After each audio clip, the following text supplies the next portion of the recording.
इस वीडियो में हम आपको बताएंगे कि दुनिया की सबसे खुफिया जासूसी एजेंसी केजीबी के बारे में, कि वो क्या थी और क्या करती थी।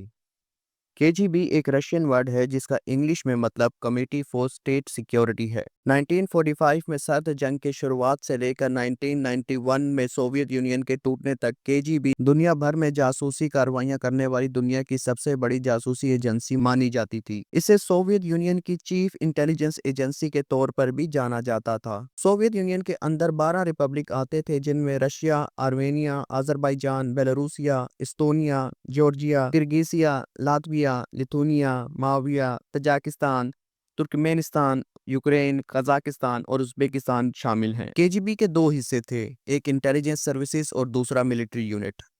ये सोवियत आर्मी से बिल्कुल जुदा थी और अलग से ऑपरेट करती थी और अपने मामलात में खुद मुख्तार थी। केजीबी की खास बात यह थी कि ये ज़्यादा मशहूर नहीं थी और ज़्यादातर लोग इस ऑर्गेनाइजेशन के बारे में जानते नहीं थे। केजीबी बहुत ही खुफिया तौर पर काम करती थी। इसके स्पाई नेटवर्क पूरी दुनिया में फैला हुआ था। इसके स्पाइस की तादाद हज़ारों में बताई जाती है। ये जासूस Europe, America, Asia, Latin America और अफ्रीका हर जगह मौजूद होते थे और वहां से इंफॉर्मेशन कलेक्ट करके उसे सोवियत यूनियन तक पहुंचाते थे। केजीबी खुद को वैसे तो सोवियत यूनियन की इंटेलिजेंस एजेंसी जाहिर करती थी, मगर वो सीक्रेट पुलिस का काम भी करती थी और पूरे मुल्क में शहरियों पर कड़ी निगरानी रखती थी और इस बात को यकीनी बनाती थी कि लोग सोवियत हुकूमत के एजेंडा को सपोर्ट करें और जो भी इस एजेंडा की मुखालफत करता था उसको सजा दी जाती थी। केजीबी के सबसे मशहूर एजेंट्स में रशिया के मौजूदा सदर व्लादिमीर पुतिन का नाम भी शामिल है।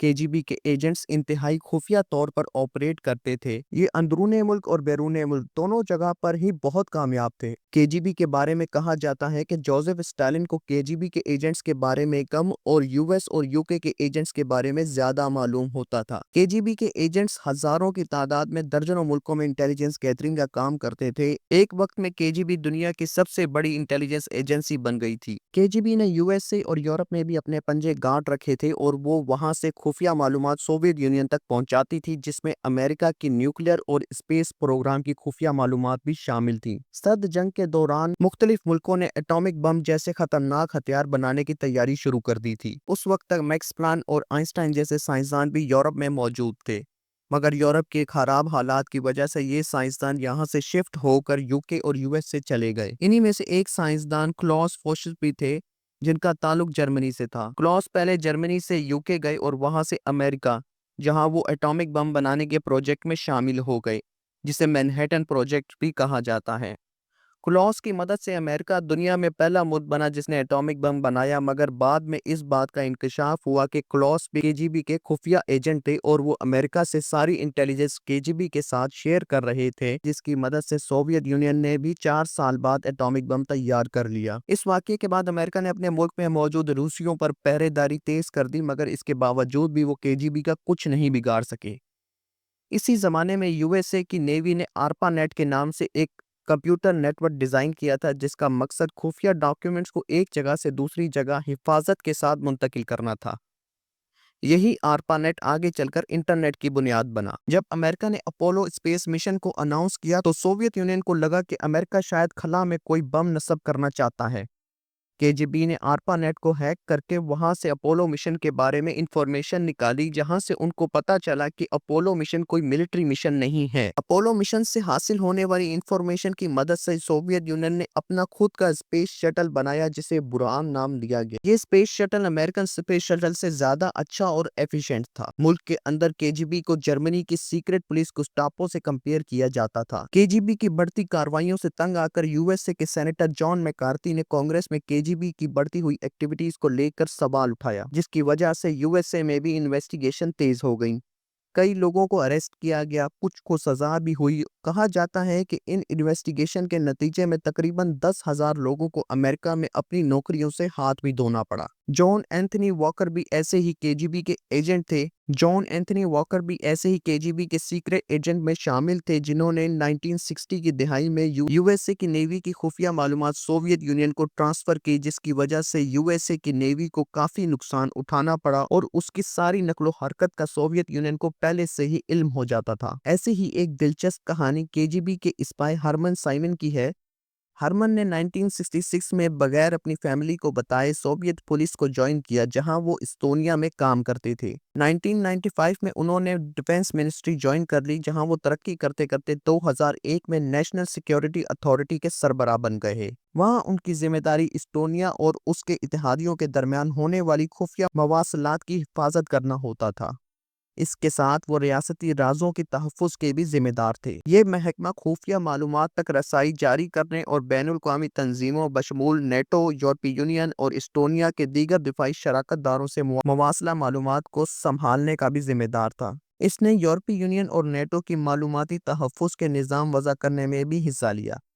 सितंबर 2001 को सिम को अपनी बीवी बेटे समेत इस शुबे में गिरफ्तार किया गया कि वो खुफिया मालूमात को गैर कानूनी तौर पर इकट्ठा करके किसी गैर मुल्की हुकूमत को फराहम कर रहे हैं। कोर्ट ने ये वजाहत नहीं की कि सिम ने ये राज किस मुल्क को फराहम किए थे, ताहम चीफ प्रोसिक्यूटर नॉर्मन आस ने कहा कि सिम ने 1995 से लेकर अपनी गिरफ्तारी तक एस्टोनिया और नेटो की खुफिया मालूमात इकट्ठी करके रूस की गैर मुल्की इंटेलिजेंस एजेंसी को पहुंचाई। 1956 में हंगरी में फसादात शुरू हो गए जब यूनिवर्सिटी स्टूडेंट्स ने सोवियत यूनियन के खिलाफ एहतजाज शुरू कर दिया। 1969 में प्राग में भी रेवोल्यूशन आया, जिसे प्राग स्प्रिंग कहा जाता है। इन दोनों मौकों पर केजीबी ने अहम किरदार अदा किया। केजीबी प्रोटेस्ट करने वाले लोगों की निशानदही करके उनको टारगेट करती थी। इस तरह हजारों लोगों को कत्ल किया गया। 28 अक्टूबर 1956 में हंगरी में मौजूद केजीबी के चीफ इवान सॉफ ने रिपोर्ट दी कि हंगरी में प्रोटेस्ट के दौरान पुरतशद्दुद लोगों ने सरकारी एहलकारों पर हमला किया है। हंगरी के मिलिट्री लीडर पोल माइटा ने हंगरी के प्रोटेस्ट करने वाले लोगों की और सोवियत एहलकारों के दरमियान मीटिंग करवा दी,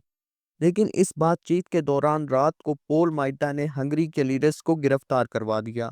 अगले दिन सोवियत आर्मी ने हंगरी पर हमला कर दिया और सिर्फ 7 दिन में पूरे मुल्क पर कब्जा कर लिया। एहतजाज खत्म होने के बाद भी केजीबी ने हंगरी के ऊपर निगरानी तेज रखी और किसी भी मशकूक एक्टिविटी को फौरन से हाईलाइट कर दी जाती और मुलविस लोगों को सजा दी जाती। केजीबी सिर्फ इंटेलिजेंस एक्टिविटीज तक ही महदूद नहीं थी, वो सोवियत पॉलिटिक्स में भी काफी इन्वॉल्व थी।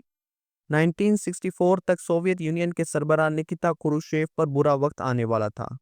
क्रुश्चेव ने स्टालिन की पॉलिसीज की मुखालफत की थी और उनकी पॉलिसीज को खत्म करने की कोशिश कर रहे थे, जो बात केजीबी को बिल्कुल भी पसंद नहीं आई। इसके साथ ही 1962 में क्यूबन मिसाइल क्राइसिस भी आ गया, जिसकी वजह से उनकी पॉपुलैरिटी में और भी कमी हो गई। इस वक्त के सियासी रहनुमाओं ने केजीबी चीफ व्लादिमीर खेशेव के साथ मिलकर क्रुश्चेव की हुकूमत को गिराने की मंसूबाबंदी शुरू कर दी। अक्टूबर के महीने में क्रुश्चेव ने केजीबी चीफ से मुलाकात की और इस मुलाकात के बाद इस्तीफा देने का ऐलान कर दिया, जिसके बाद वो एक छोटे से घर में मुंतकिल हो गए, जहां उन्होंने पूरी जिंदगी केजीबी की निगरानी में काटी। 1970 में केजीबी साउथ एशिया की पॉलिटिक्स में भी ज्यादा इन्वॉल्व होने लगी, खास तौर पर इंडिया, बांग्लादेश और अफगानिस्तान में। इंडिया में केजीबी कम्युनिस्ट पार्टीज को सपोर्ट करती थी और उनके लीडर्स को सोवियत यूनियन के दौरे पर भी दावत दी जाती थी। बांग्लादेश का कयाम 1971 में हुआ और शेख मुजीबुर रहमान उसके पहले सदर बने।